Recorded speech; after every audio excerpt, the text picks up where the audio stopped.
sentez l'esprit d'Halloween? Ok, mais où diable sont les extraterrestres? Sont-ils déjà parmi nous, comme le laisse penser la dernière série Marvel, Secret Invasion? Ou se cachent-ils volontairement pour ne pas attirer la lumière sur eux, comme le suggère le concept de forêt sombre dans le roman Le problème à trois corps de Liu Cixin? Aujourd'hui, pour nous aider à répondre à cette question, on va parler de ce qu'on appelle l'équation de Drake, du paradoxe de Fermi, et on va surtout parler à des spécialistes. Mais où sont les extraterrestres?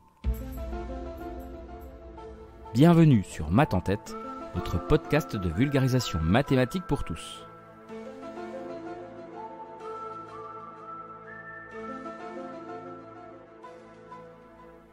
Rentrons dans le vif du sujet. L'équation de Drake, c'est quoi? Eh bien, c'est une formule hypothétique développée par l'astronome et physicien Frank Drake en 1961. Cette équation est utilisée pour estimer le nombre potentiel de civilisations extraterrestres dans notre galaxie, la Voie lactée, avec lesquelles nous pourrions entrer en contact. Eh oui, carrément. C'est très sérieux, hein. La formule donne donc le nombre de civilisations avec lesquelles on pourrait communiquer, et elle est le produit de 7 paramètres différents que je vais vous citer. On retrouve le nombre d'étoiles en formation par an dans notre galaxie, la fraction de ces étoiles possédant des planètes, le nombre moyen de planètes par étoile potentiellement propice à la vie, la fraction de ces planètes sur lesquelles la vie apparaît effectivement, la fraction de ces planètes sur lesquelles apparaît une vie intelligente, la fraction de ces planètes capables et désireuses de communiquer, et enfin la durée de vie moyenne d'une civilisation. Donc, qui dit produit dit multiplication, ça donne grand N, donc notre fameux nombre de civilisations, égale R étoile multiplié par F indice P, multiplié par N indice E, multiplié par F indice L, multiplié par F indice I, multiplié par F indice C, multiplié par L, nos 7 paramètres. Et ouais, quand même. Hein. Téléphone maison. Eh bien, cette équation, bien particulière, elle sert à quoi? Elle sert à discuter, à réfléchir. Elle n'apporte pas de résultats tangibles à proprement parler. Elle est utilisée dans le domaine de la recherche sur la vie extraterrestre, bien que certaines de ces variables soient basées sur des estimations et des hypothèses, ce qui peut conduire à des résultats très variables. En fin de compte, l'équation de Drake est un outil sensible de réflexion qui aide les scientifiques à considérer les facteurs impliqués dans la recherche de signes de vie au-delà de notre planète. Bon, parlons peu, parlons bien, parlons valeurs numériques. À l'époque, au début des années 60, Drake a proposé des valeurs pour les différents paramètres. Paramètres liés bien sûr aux connaissances de l'époque. Les voilà dans l'ordre cité précédemment. Donc il a multiplié 10 étoiles en formation par an dans notre galaxie par 50% de ces étoiles qui possèdent des planètes. Il est parti sur 2 planètes par étoile potentiellement propices à la vie, 100% de ces planètes sur lesquelles la vie apparaît effectivement, 1% de ces planètes sur lesquelles apparaît une vie intelligente, 1 autre % de ces planètes capables et désireuses de communiquer, et 10 ans de vie moyenne d'une civilisation. Et donc, on est arrivé à l'époque à une valeur n égale à 0,01, soit inférieur à 1. Ce qui signifie que seule la civilisation terrienne serait de la partie. Aïe. Bon, le truc, c'est que la moindre variabilité concernant un de ces paramètres donne des résultats totalement différents. Avec un autre modèle de données plausibles, on arrive par exemple à des valeurs de grand N proches des 5000. Et oui, 5000 quand même. Vous trouverez les détails de ces petits calculs dans le document en source. Mais comme dit l'adage, ce n'est pas la destination qui compte, c'est le voyage. Ici, c'est pareil. Plus que de découvrir si oui ou non il y a des petits hommes verts quelque part dans un coin de la galaxie, ce qui est intéressant, c'est la démarche utilisée, les choix effectués. En résumé, l'équation de Drake est importante car elle fournit un cadre conceptuel pour discuter de la probabilité de la vie extraterrestre et pour engager des réflexions scientifiques et philosophiques sur notre place dans l'univers. Elle encourage également les scientifiques à explorer diverses avenues de recherche pour répondre à cette question fondamentale. Et à propos d'équations et de formules, Cédric Villani a dit Une formule mathématique peut signifier bien plus que ce que l'on croit. Et les mathématiciens passent une bonne partie de leur temps à explorer les propriétés déjà connues. Comme certains écrivains fouillent inlassablement toute la palette des signifiants et sous-entendus d'un mot. Bien qu'elle soit basée sur des hypothèses et des estimations, la formule de Drake encourage les scientifiques à aborder de façon systématique et multidisciplinaire la question de la vie extraterrestre et de la possibilité de communication avec d'autres civilisations. Elle incite à penser aux facteurs qui pourraient influencer l'émergence et la persistance de civilisations ailleurs dans l'univers. Elle rappelle que la question de la vie extraterrestre transcende les frontières entre les disciplines scientifiques. Elle nécessite une collaboration entre l'astronomie, la biologie, la chimie, la physique et d'autres domaines pour aborder de manière exhaustive les différents facteurs impliqués. Pourquoi sommes-nous tant intéressés par les petits hommes verts ? Bon, après, je veux pas paraître parano avec mes questions quand même. Mais bon, et tiens, je parlais de collaboration il y a quelques secondes. Et si on demandait à des spécialistes de théorie du complot, le duo derrière le podcast Tous Parano, de débroussailler un peu ça pour nous. Gaël ? Geoffroy ? Vous êtes par là ?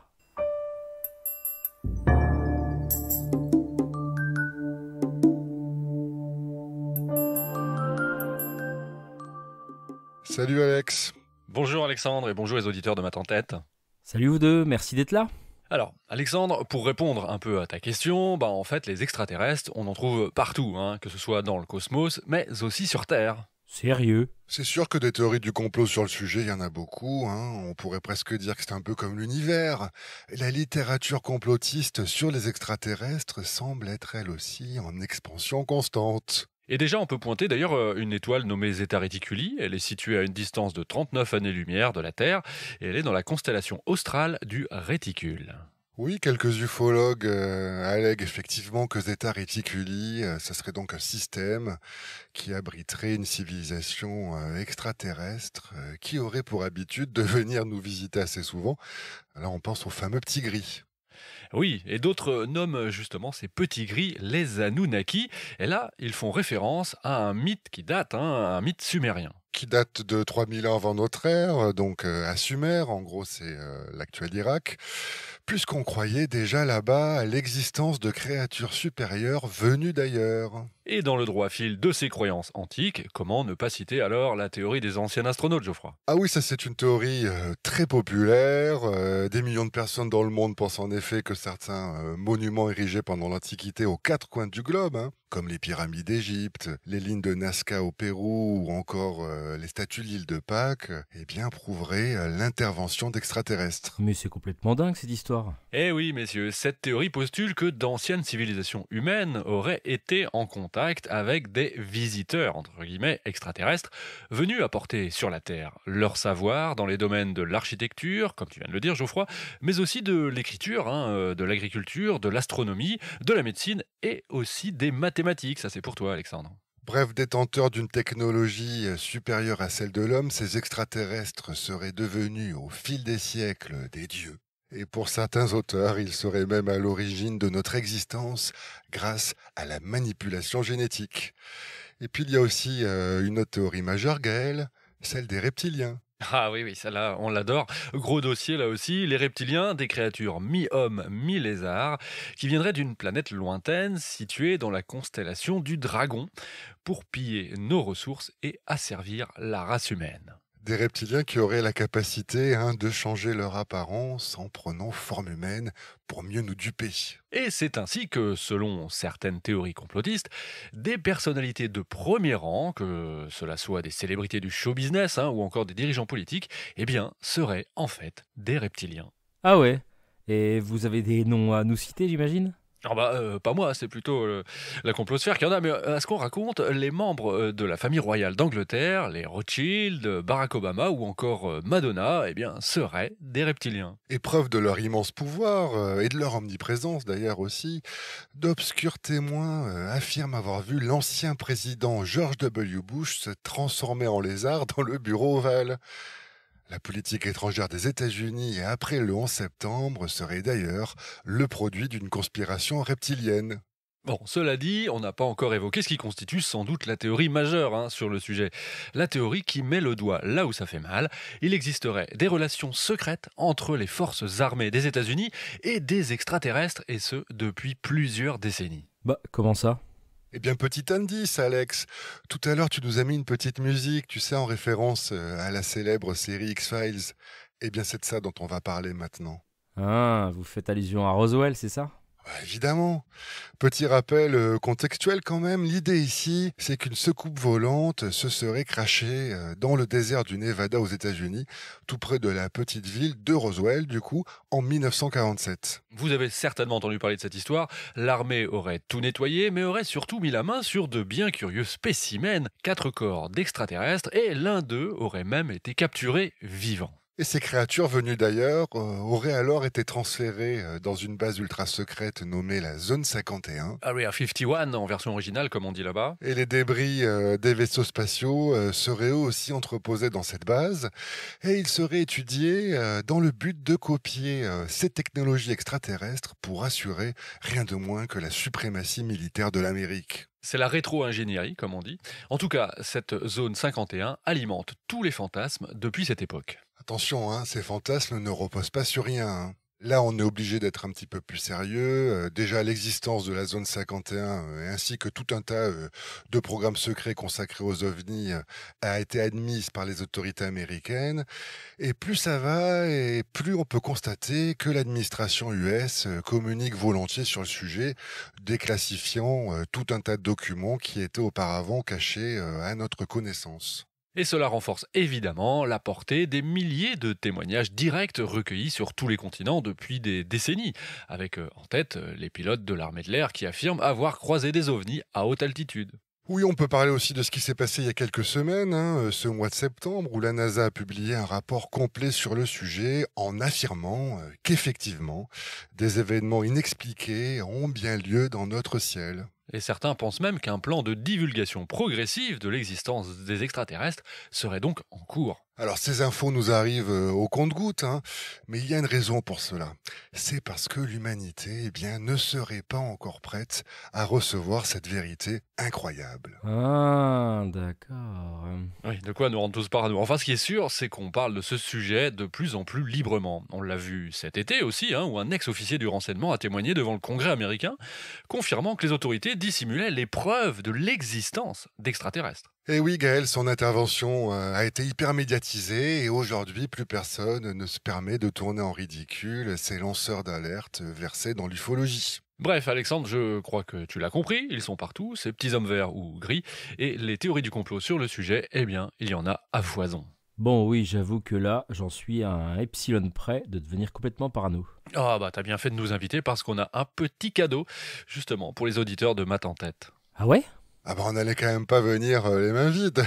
On veut te parler ici d'un argument récurrent qui est soulevé par tous ceux qui doutent des théories du complot, à savoir, à partir de combien de personnes complices un complot n'est-il plus tenable? Alors là, vous m'intéressez encore plus. Eh bien, cette interrogation légitime, un mathématicien de l'université d'Oxford nommé David Robert Grimes a répondu par une équation. Son postulat: plus il y a de personnes impliquées dans un complot, moins longtemps celui-ci a de chances de rester secret. Autrement dit, plus il y a de gens impliqués dans le mensonge, moins longtemps celui-ci peut tenir et son exposition au grand jour ne tarde pas. Car le risque de fuite, que ce soit par erreur ou de manière volontaire par un lanceur d'alerte, ce risque de fuite grandit avec le nombre de complices. Et les variables de l'équation sont donc le nombre de personnes et le temps passé en années depuis le moment où le complot se serait mis en place, et le tout permet d'attribuer une valeur de probabilité située entre 0 et 1 au complot, et plus cette valeur se rapproche de 1, plus le complot est censé ne pas en être un, sinon il aurait été révélé depuis un moment. Le professeur Grimes a donc appliqué son équation à 4 affirmations prisées par le petit monde des complotistes, à savoir: en 1, nous n'avons jamais marché sur la Lune, c'est une mise en scène de la NASA. En 2, le changement climatique provoqué par l'activité de l'homme, c'est une vaste blague. En 3, le vaccin contre la rougeole cause l'autisme. Et en 4, il existe un remède contre le cancer, mais l'industrie pharmaceutique le cache pour continuer à faire des profits. Et du coup, selon l'équation du mathématicien britannique, si Neil Armstrong et Buzz Aldrin n'avaient effectivement jamais marché sur la Lune, la supercherie aurait tenu moins de 4 ans. 3,68 ans selon ses calculs. Faut dire que la NASA comptait à l'époque plus de 400 000 employés, les risques de fuite étaient donc importants. Même démonstration pour le changement climatique. Dans ce cas, le mensonge aurait pu tenir plus de 26 ans s'il n'était le fait que de scientifiques. Mais étant donné que beaucoup d'organisations et d'institutions sont impliquées, un scandale aurait éclaté dans les 4 ans également après les premières affirmations d'un réchauffement. Et en gros, c'est pareil pour les 2 dernières théories du complot mises en équation, hein. Le complot vaccinal aurait été démasqué en un peu plus de 3 ans, et on retrouve sensiblement cette même durée, 2-3 ans, pour le complot sur le cancer. Et en conclusion, David Grimes avance un chiffre, 125. 125, c'est selon lui le nombre maximal de co-conspirateurs qu'on ne doit pas dépasser si l'on veut qu'un complot puisse rester secret pendant une très longue période. Faites bien attention, hein, lorsque vous complotez, ne dépassez pas ce chiffre. Oui, ok, mais alors, pour les extraterrestres, du coup, si je pense à Roswell, par exemple, le professeur Grimes n'a donc pas cherché à démontrer mathématiquement que ce complot, remontant, si je vous ai bien écouté, aux années 40, aurait nécessairement fuité au bout de quelques années. Eh bien, au risque de te décevoir, non, il ne l'a pas fait, Alexandre. J'y vois une première explication simple de mon côté. Pour le coup, si complot il y a, celui-ci a déjà fuité, et ce, dès les années 70-80, où on avait assisté à la première vague de témoignages sur la zone 51, etc. Le truc, c'est qu'à l'époque, ces témoignages n'étaient évidemment pas considérés comme crédibles. Oui, on peut même dire que beaucoup estimaient que ceux qui avaient publiquement développé ces thèses à contre-courant, eh bien, ils avaient tout simplement perdu la tête, hein. Et puis, il y a peut-être une seconde explication. Ce sujet de l'existence des extraterrestres, eh bien, dans une certaine mesure, il avait été préempté. Tu vois, Alex, par un illustre physicien italo-américain, qu'on pourrait qualifier de monstre sacré de la science du XXe siècle. Tu vois à quoi je fais allusion? Bah oui, à Enrico Fermi, c'est ça? Et oui, à Fermi et à son célèbre paradoxe dont tu vas sans doute nous parler maintenant. Allez, go.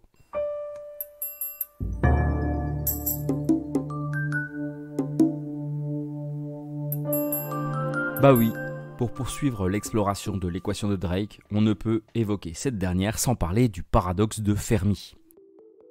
L'équation de Drake est souvent mise en balance avec le paradoxe de Fermi, qui, avec des méthodes différentes, formule une conclusion diamétralement opposée à celle de Drake. Eh ouais. Le paradoxe de Fermi, c'est une question intrigante et non résolue dans le domaine de l'astronomie et de la recherche sur la vie extraterrestre. Il tire son nom du physicien italien Enrico Fermi, lauréat du prix Nobel en 1938, qui l'a formulé de manière informelle lors d'une discussion en 1950. Le paradoxe se pose de la manière suivante. Étant donné les estimations relativement élevées du nombre potentiel de civilisations extraterrestres dans la galaxie, pourquoi n'avons-nous encore aucune preuve de leur existence ou de leur contact avec nous ? En d'autres termes, si l'univers est si vaste et si ancien, et si les conditions favorables à la vie semblent se présenter dans de nombreuses régions, pourquoi n'avons-nous pas encore détecté de signes évidents de vie extraterrestre ? Le paradoxe de Fermi soulève des questions importantes et complexes sur la possibilité de la vie ailleurs dans l'univers et sur les raisons pour lesquelles nous n'avons pas encore trouvé de preuves convaincantes. Quelques hypothèses avancées pour tenter d'expliquer ce paradoxe. Alors en vrac, l'absence de civilisation technologiquement avancée, la difficulté des voyages interstellaires, la potentielle discrétion des extraterrestres, ou encore les limitations de nos méthodes de recherche. Mais au-delà de tout ça, le paradoxe de Fermi reste une énigme stimulante qui incite les scientifiques à réfléchir sur les implications de la recherche de la vie extraterrestre et à explorer différentes explications potentielles pour l'apparente absence de contact avec ces civilisations. Là où la formule de Drake est une tentative d'estimer le nombre potentiel de civilisations extraterrestres communicantes dans notre galaxie et offre un cadre pour penser à la diversité des civilisations potentielles et à leur fréquence possible, le paradoxe de Fermi, quant à lui, est la question de savoir pourquoi, malgré les estimations encourageantes fournies par la formule de Drake, nous n'avons pas encore détecté de signes évidents de vie extraterrestre, ni entré en contact avec des civilisations avancées. En d'autres termes, si les calculs basés sur la formule de Drake suggèrent qu'il devrait y avoir un certain nombre de civilisations dans la galaxie, pourquoi n'avons-nous pas encore trouvé de preuves de leur existence ? Ce sont avant tout deux concepts qui se rejoignent dans le domaine de la recherche sur la vie extraplanétaire. Mais ils se concentrent sur des aspects différents. La première sur l'estimation du nombre potentiel de civilisations et la seconde sur l'absence apparente de preuves de ces civilisations. Et ça, ce sont de formidables terrains de jeu spéculatifs pour stimuler nos petites cellules grises.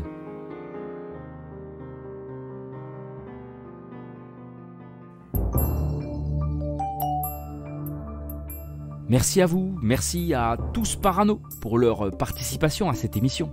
Merci à toi Alex de nous avoir invités. Oui, toujours un plaisir de manier les chiffres, même pour des profanes comme nous. À bientôt. À bientôt. N'hésitez pas à aller écouter ou découvrir leurs super podcasts qui abordent des thèmes d'actualité avec fraîcheur et intelligence.